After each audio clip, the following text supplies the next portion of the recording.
और हमारे साथ यहाँ पर एक्स मुस्लिम समीर इस वक्त स्टूडियो में मौजूद हैं। समीर, आपका स्वागत है क्या कहता है इस्लाम हमारे शो में। सबसे पहले तो मैं आपसे जानना चाहूँगी, आपने इस्लाम कब तक आप एक मुसलमान रहे और कब आपने ये तय किया कि बस अब और नहीं, कब आपका मोहभंग होना शुरू हुआ इस्लाम से? जी भूमि, मैं आपको थोड़ा सा अपना बैकग्राउंड बताना चाहूँगा पहले, ताकि समझ में आ जाए। मैं एक्चुअली एक सुन्नी फैमिली के अंदर पैदा हुआ और जब मैं 7th या 8th क्लास में था तब तक मैं एक नॉर्मल बच्चे की तरह था। उसके बाद मैं तबलीगी जमात से जुड़ा और ज़िंदगी के 18 साल मैंने तबलीगी जमात के अंदर गुजारे। इस दौरान मैंने इस्लाम को पढ़ा, कुरान को पढ़ा और स्क्रिप्चर को पढ़ा, अहादीसों को पढ़ा, बहुत सारी डिफरेंट मैंने किताबों को पढ़ा और मैंने इस्लाम की मालूमात इसलिए इकट्ठी करना चाहा कि मैं इस्लाम को और डीपली समझ करके उसको आगे प्रोपोगेट करूं, लोगों को उसकी तबलीग करूं और लोगों को कन्वर्ट करा सकूं इस्लाम के अंदर। या फिर जो इस्लाम के प्रचारक बनना चाहते थे और कन्वर्ट कराना चाहते थे लोगों को, आप इस हद तक आपको इस्लाम पसंद था? जी एग्जैक्टली। इवन तबलीगी जमात के अंदर हमें प्रोपोगेट ही करना होता है इस्लाम को, लेकिन वो सिर्फ मुसलमानों के बीच प्रोपोगेट करते हैं। मैं ये चाहता था कि मैं इस्लाम को इतना डीपली समझूं और उसको पढ़ूं ताकि मैं जो नॉन मुस्लिम्स हैं, गैर मुस्लिम्स हैं, उनको भी मैं इस्लाम के और दीन की दावत दे पाऊँ। इसके लिए मैंने किताबों का मुताला किया, लेकिन पढ़ते पढ़ते फिर मुझे चीज़ें समझ में आने लगी कि बहुत सारे कॉन्ट्रडिक्शंस हैं, बहुत सारी चीज़ें ऐसी हैं जो ह्यूमैनिटी के ख़िलाफ़ हैं, बहुत सारी ऐसी चीज़ें हैं जो आज के हमारे समाज के साथ मेल नहीं खाती। और किताब को पढ़ते पढ़ते मुझे समझ में आया कि ये किसी खालिक के कायनात की तरफ से नहीं हो सकता जो लोगों को दो हिस्सों में बांटता है, एक मुस्लिम्स और एक नॉन मुस्लिम्स। और इसी के ऊपर मेरे कॉन्ट्रडिक्शन इकट्ठे होते गए और फिर उसके बाद मैंने इसके लिए जो है छानबीन की। मैंने दीन के जो आलिम हैं, मौलाना मुफ्ती हैं, उनसे मैंने कांटेक्ट किया, अपने सवालों के जवाब तलब किए। जब मुझे कोई जवाब नहीं मिले और मैं श्योर हो गया कि ये इसी तरीके से है जिस तरीके से मैंने पढ़ा और समझा है, तब जाकर के मैंने इस्लाम को छोड़ दिया 2018 में। नहीं, कैसे सवाल थे जो मन में आए कि क्या सवाल थे आपके जो ज़हन में? काफ़ी सारी चीज़ें हैं, जैसे कि स्क्रिप्चर में लिखा हुआ है कि जो ईमान वाले नहीं हैं उनके साथ जंग करो, उनको मारो या फिर उनसे जिज़िया लो। अगर ये सारे काम नहीं करते तो उनके साथ जंग करो और अगर वो मारे जाएं तो उनकी माएँ, बहनें, बेटियाँ जो तुम्हारे हिस्से में आए, तुम्हारे कब्ज़े में आए, वो सब तुम्हारी गुलाम लौंडियाँ, तुम उनके साथ जो है मुबाशरत यानी कि सेक्स कर सकते हो बिना शादी के, और उनको मार्केट में ले जा कर के बेच भी सकते हो। तो ये तमाम चीज़ें आपने पूछी। मुझे लगा कि एक ऐसा खुदा जिसने सारी दुनिया को बनाया है और जो सारी दुनिया का खालिक है, वो क्यों अपनी एक ख़ास बंदों को ये हुक्म करेगा कि तुम मेरे दूसरे बंदों के साथ जंग करो और उनकी माँ, बहन, बेटियों के साथ तुम ऐसा करो। सब लिखा हुआ है, आप कह रहे हैं। एग्जैक्टली, मैं हवाला दे रहा हूँ। सूरह अल-मोमिनून सूरह नंबर 23 आया नंबर 5 और 6 के अंदर क्लियरली मेंशन है कि खुद कुरान और खुद स्क्रिप्चर इसको अलाउ कर रहा है कि आप दूसरे की माँ, बहन, बेटियों को बंधक बनाकर उनको सेक्स स्लेव बना सकते हो और उनके साथ बिना शादी, बिना निकाह के आप मुबाशरत कर सकते हो और इसमें कुछ भी गलत नहीं है। किस उम्र में आपने तय किया कि भाई अब नहीं है? मतलब आपने क्या मॉडर्न तालीम भी हासिल की है? थोड़ा अपने बारे में बताएं कि आपके परिवार में कौन लोग हैं, अगर आप मुनासिब समझें, क्योंकि आपको जान का भी खतरा आप कहते हैं आपको रहता है, आपको धमकियां मिलती रहती हैं। अगर मुनासिब समझें तो थोड़ा अपने परिवार के बारे में, अपने बैकग्राउंड के बारे में अगर बताना चाहें, और फिर किस वक्त, किस उम्र में आपको लगा कि बस अब नहीं, और जब आपने अपने परिवार को बताया कि मैं इस्लाम छोड़ना चाहता हूं तो क्या रिएक्शन था? ज़रा अगर वो पूरी कहानी हमारे दर्शकों को भी बता सकें कि आखिर एक सच्चा मुसलमान समीर कैसे एक्स मुस्लिम बन गया। जी, मैं इन शॉर्ट बताना चाहूँगा आपको। देखिए, जैसे कि मैंने बताया कि मैं एक सुन्नी परिवार के अंदर पैदा हुआ। मेरी जो फैमिली है वो बहुत ज़्यादा ह्यूमनिस्ट और रैशनल टाइप की फैमिली है, बहुत ज़्यादा इंटू नहीं है मज़हब या दीन के अंदर, लेकिन बहुत ज़्यादा रैशनल लोग हैं।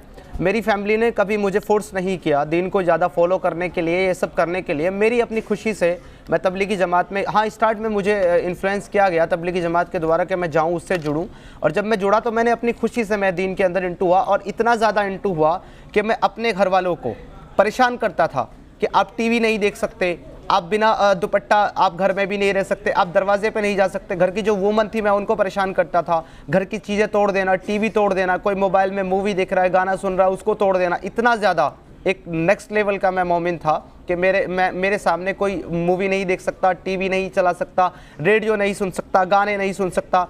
اس کے علاوہ جو 2 لوگ میرے کانٹیکٹ میں تھے، حالانکہ مجھے اس کا آج تک افسوس ہوتا ہے کہ 2 نان مسلم لوگ میرے کانٹیکٹ میں تھے، میرے فرینڈس تھے، ان کو میں نے دین کی دعوت دی اور ان کو میں نے نان مسلم یعنی کہ سناتن سے اسلام میں کنورٹ بھی کیا تھا. اس لیول پہ میں پروپوگیٹ کرتا تھا تبلیغی جماعت میں رہ کر کے اسلام کو. لیکن جب میں 7th کلاس میں تھا اور میں تبلیغی جماعت سے جڑا تو وہاں سے سب کچھ ٹھیک چل رہا تھا 2014 تک، جبکہ مجھے تقریباً 14 سال تبلیغی جماعت میں جڑے ہوئے ہو چکے تھے، تو وہاں تک سب ٹھیک چل رہا تھا. اس کے بعد اعتراضات آنے شروع ہو گئے میرے سامنے. جب میں نے آگے ایکسٹرا پڑھنا شروع کیا اور کتابوں کو میں نے پڑھا تو یہ سارے اعتراض، یہ ساری چیزیں ہمارے سامنے آنی شروع ہو گئی. کیونکہ تبلیغی جماعت میں کوئی بھی آج تک مجھے ایسا آدمی نہیں ملا جو لوگوں کو یہ بتاتا ہو کہ یہ جو سیکس سلیو ہیں یہ ایکچولی گھر کا کام کرنے کے لیے نہیں ہے، بلکہ یہ اس کام کے لیے ہے کہ ان کو سیکشولی ابیوز کیا جائے گا، ہیرس کیا جائے گا، ان کو اس طریقے سے استعمال کیا جائے گا. ہمیشہ ہر ایک تبلیغی جماعت والا ہر ایک نئے مسلمان کو جو اس سے جڑتا ہے یہی بتاتا ہے کہ یہ یعنی کہ یہ نوکر ہیں، یہ گھر کی کام کرنے والی نوکرانیاں جیسے کہ ہمارے گھر میں ہوتی ہیں اسی طریقے سے پریزنٹ کیا جاتا ہے. بٹ جب میں نے یہ چیزیں پڑھی اپنے بہاف سے اور میں نے ریسرچ کیا تھا، مجھے پتا چلا کہ ایکچولی یہ ہے کیا. اور مجھے بڑا افسوس ہوا کہ ایک ایسا دین، ایک ایسا مذہب جو اپنے آپ کو امن کی بات کرتا ہے، جو کہتا ہے کہ وہ وومن کو ایکولی رائٹس دیتا ہے اور وہ ان کی عزت کرتا ہے، یہ اس طریقے سے عزت کرتا ہے ان کی کہ ان کو ایک استعمال کی چیز بنا کر. یہ سارے سوال لے کر کے اور بھی بہت سارے بہت سارے اعتراضات تھے جن کو لے کر کے میں ان علماء اور ان مفتیوں کے پاس گیا، بٹ کسی نے بھی میرے سوالوں کا سیٹسفائیڈ جواب نہیں دیا. اور جب 2018 آ گیا، 4 سال میں اسی کشمکش میں رہا کہ یہ ہے کیا. 2018 آنے کے بعد میں نے ڈیسائیڈ کر لیا کہ میرے سوالوں کے جواب نہیں ملنے والے، تو میں نے اسلام کو چھوڑ دیا. جو آپ کو غلطیاں لگتی ہیں، جو چیزیں آپ کو غلط لگتی ہیں، ان کو آپ کو ایجوکیٹ کرنا چاہتے ہیں. سمیر یہ بتائیے کہ جب آپ نے ایکس مسلم بننے کا فیصلہ اپنے پریوار کو بتایا تو ظاہر سی بات ہے ان کو شوق لگا ہوگا. مجھے یہ عجیب لگ رہا ہے کہ ایک شخص جو اتنا کٹر پنتھ کی طرف اگرسر ہو چکا تھا، اس قدر وہ دین کو ماننے لگا تھا، وہ اچانک سے ایکس مسلم بننے کا فیصلہ لے لے گا. تو جب پریوار کو بتایا تو کیا ہوا، کس طرح کا ریاکشن تھا؟ انہوں نے سمجھانے بجھانے کی کوشش کی، گھر سے نکال دیا، الگ کر دیا، کیا ہوا آپ کے ساتھ؟ اور کون کون تھا پریوار نے؟ کسی نے ابھی رشتے رکھے ہوئے ہیں یا آپ کو سب نے الگ کر دیا؟ جی ابھی جیسے کہ آپ نے کہا ہے کہ اچانک سے ایک بدل گیا، تو میں اس بات سے آپ کو بتا دینا چاہتا ہوں کہ میں اچانک سے نہیں بدلا ہوں. کوئی بھی انسان جو اپنے دین یا اپنے مذہب کے اندر اتنا زیادہ انٹو ہو، وہ اچانک سے ایک دن میں نہیں نکل سکتا کہ وہ رات کو مسلم سوئے اور صبح ایکس مسلم اٹھے. ایسا نہیں ہوتا ہے، ایک بہت لانگ پیریڈ ہوتا ہے. میرے ساتھ بھی یہ لانگ پیریڈ جو ہے تقریباً 4 سے 5 سال کا رہا ہے. 4 سے 5 سال میں اسی کی ریسرچ کرتا رہا کہ آخر کہیں میں غلط تو نہیں سمجھ رہا ہوں، کہیں یہ ایسا نہ ہو جیسا مجھے سمجھ میں آ رہا ہے. میں اس پہ ریسرچ کرتا رہا اور ایٹ دا اینڈ جب مجھے سمجھ میں آ گیا کہ ایگزیکٹلی یہ ایسا ہی ہے جیسا میں نے پڑھا اور سمجھا ہے، تب جا کر کے میں نے اسلام کو بڑی ہی مایوسی کے ساتھ چھوڑا، اسٹاپ کر دیا فالو کرنا. تو جب میں نے اس کو اسٹاپ کیا تو میں میرے گھر والوں کے ساتھ آرگیومنٹ کرتا تھا، ان کو بتاتا تھا کہ یہ چیزیں اسلام کے اندر ہے، یہ مجھے صحیح نہیں لگتی، اس کا جواب مجھے لوگ نہیں دے رہے ہیں. اس لیے میں نے نمازیں پڑھنا، سب سے پہلے میں نے نمازیں پڑھنا بند کیا، پھر میں نے روزے رکھنا بند کر دیا، تبلیغی جماعت میں جانا بند کر دیا. تو تبلیغی جماعت کے جو میرے ساتھی تھے وہ میرے پاس آتے تھے کہ آپ نماز میں نہیں آتے، آپ تبلیغ میں نہیں جاتے، کیا مسئلہ ہے؟ میں ان کو میرے سوال دیتا تھا کہ میرے یہ سوال ہیں، ان کا آپ جواب دے دیں، میں چلوں گا، میں نماز پڑھوں گا، میں تبلیغ میں چلوں گا، میں تیار ہوں، مجھے کوئی پرابلم نہیں، بٹ میرے جو اعتراض ہیں ان کا جواب دیں. تو میرے گھر والوں کو یہ پتا تھا، لیکن کسی کو بھی یہ نہیں پتا تھا کہ میں نے کنفرم اسلام کو چھوڑ دیا ہے. دھمکیاں ملی، اشاروں میں کہا؟ جی ایون میری فیملی کے اوپر میرے کچھ رشتہ داروں نے اس طرح کی بات کی کہ آپ کو اس کو مار دینا چاہیے کیونکہ یہ اس طرح کی بات کر رہا ہے دین کے خلاف. تو میرے فیملی والوں نے یہ کہا کہ آپ اس کو اور یہ کہا کہ اگر آپ نہیں مار سکتے تو ہمیں سونپ دیں، ہم مار دیں گے اس کو. تو انہوں نے، میری فیملی نے کہا کہ آپ بالکل مار سکتے ہیں لیکن پھر بچیں گے آپ بھی نہیں، کیونکہ یہ نیشنل لیول پہ اس کا کیس ابھی جا چکا ہے. تو اس وجہ سے میری فیملی والوں نے مجھے بولا کہ آپ گھر چھوڑ دیں، اور ایٹ دا اینڈ مجھے میرا گھر چھوڑنا پڑا. آج کی ڈیٹ میں اکیلا رہتا ہوں.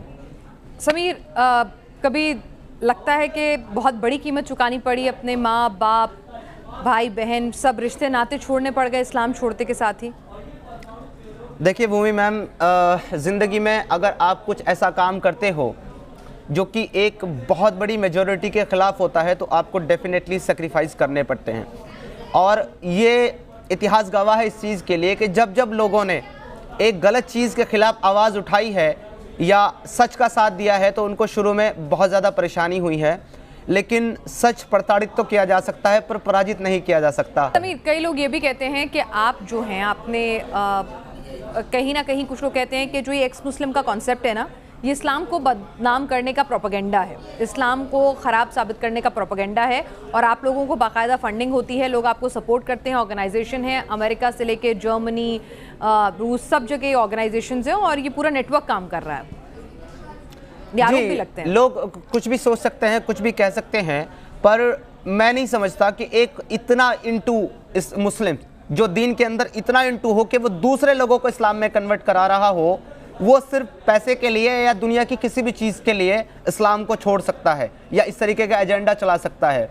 क्योंकि एक आम मुसलमान जिसको दीन के बारे में कुछ भी नहीं पता, अगर उसके दीन के ऊपर आप उंगली उठाते हैं या उसके मज़हब पे आप उंगली उठाते हैं तो वो मरने और मारने के लिए तैयार हो जाता है। फिर मुझ जैसा एक मुस्लिम जो इतना डीपली और एक सबसे ज़्यादा जो मतलब दीन को फॉलो करने में सबसे कट्टर जो एक तबका है तबलीगी जमात, उससे ताल्लुक़ रखने वाला इंसान किसी प्रोपोगेंडा का शिकार नहीं हो सकता। मेरी अपनी स्टडी है, मेरी अपनी रिसर्च है, और मैं जो भी बात करता हूँ, जैसे कि आपने कहा कि इस्लाम को बदनाम करने के लिए ये सब प्रोपोगेंडा चलाया जा रहा है, तो अगर मैं ये कहूँ कि स्क्रिप्चर के अंदर ये लिखा हुआ है और मैं पढ़ के बता रहा हूँ स्क्रीन पर रखकर उसको, और मैं ये कहूँ कि इस्लाम की किताबों में ये लिखा हुआ और ये यहाँ लिखा हुआ है, विद रेफरेंस मैं बात कर रहा हूँ, आप चेक कर सकते हैं, तो इससे इस्लाम किस तरीके से बदनाम हो सकता है? अगर वो चीज़ बताने से इस्लाम बदनाम होता है जो इस्लाम के स्क्रिप्चर में लिखी है, इसका मतलब तो बिल्कुल क्लियर है कि इस्लाम में प्रॉब्लम है, इस्लाम के स्क्रिप्चर में प्रॉब्लम है जिससे वो बदनाम हो रहा है। मैं अपनी तरफ से कोई वर्ड ऐड नहीं करता। अपनी तरफ से कुछ सवाल हैं आपके, आप कहते हैं, तो मैं आपसे कहूंगी कि न्यूज़ नेशन के माध्यम से, हमारे इस प्लेटफॉर्म के माध्यम से ज़रा वो सवाल तो आप उठाएं जिनके बनस्बत आपको इस्लाम जो है उसमें कमियां नज़र आती हैं। कुछ सवाल आप कह रहे हैं जब आपके सवालों के जवाब नहीं मिले, जब आपको इस्लाम इंसानियत के खिलाफ जाता हुआ, महिलाओं के खिलाफ जाता हुआ नज़र आया, तो आपने इस्लाम छोड़ने का फैसला किया। तो ऐसे वो कौन से सवालात हैं, अगर आप 4, 5, 6 जितने भी आपके मन के सवालात हैं, अगर आप यहाँ रखना चाहें, जिनके जवाब आप तलाशना चाहते हैं और कहते हैं कि अगर उनके जवाब मिल गए तो इस्लाम आप वापस कबूल लेंगे। हम भी कहते हैं कि शायद ये सवाल आपके सुनकर अगर कोई भी स्कॉलर जवाब देना चाहेगा तो उसके सामने आमने आप बैठाकर हम आप दोनों को बहस कराएंगे। तो आप अपने सवालात अगर एक बार बता सकें जो आपके जहन में आते हैं, जिनके जवाब आप चाहते हैं। मैं मेजर 5 सवाल आपको बताता हूं जो मेरे मेन है। अगर इन 5 सवालों का भी मुझे कोई सेटिस्फाइड जवाब दे देता है तो मैं इस्लाम को वापस कबूल कर लूँगा। और ये सिर्फ 5 क्वेश्चन है मेरा क्वेश्चन नंबर 1 ये है सबसे मेन कि एक खुदा, एक खालिक कायनात जिसने सारी दुनिया को बनाया है, काफिर भी उसी ने बनाए हैं, मुस्लिम भी उसी ने बनाए हैं, ज्यूज़ भी उसी ने बनाए हैं, क्रिश्चियन भी उसी ने बनाए हैं। वो अपनी किताब के अंदर ये कहता है कि सूरह यूनुस सूरह नंबर 10 आया नंबर 99, वो कहता है कि अगर अल्लाह चाहे तो सारी दुनिया को ईमान में दाखिल कर दे, तो क्या आप अब भी उन्हें मजबूर करेंगे कि वो ज़रूर ईमान ले आए? तो यहाँ पे क्लियर बता रहा है कि अल्लाह नहीं चाहता कि सारी दुनिया ईमान में दाखिल हो जाए। अगर वो ऐसा चाहता तो सारी दुनिया ईमान ले आती। फिर अगली आयत यानी कि 100 में कहता है कि और किसी के लिए भी ये मुमकिन ही नहीं है, पॉसिबल ही नहीं है कि वो ईमान ले आए बिना मेरी मर्जी के।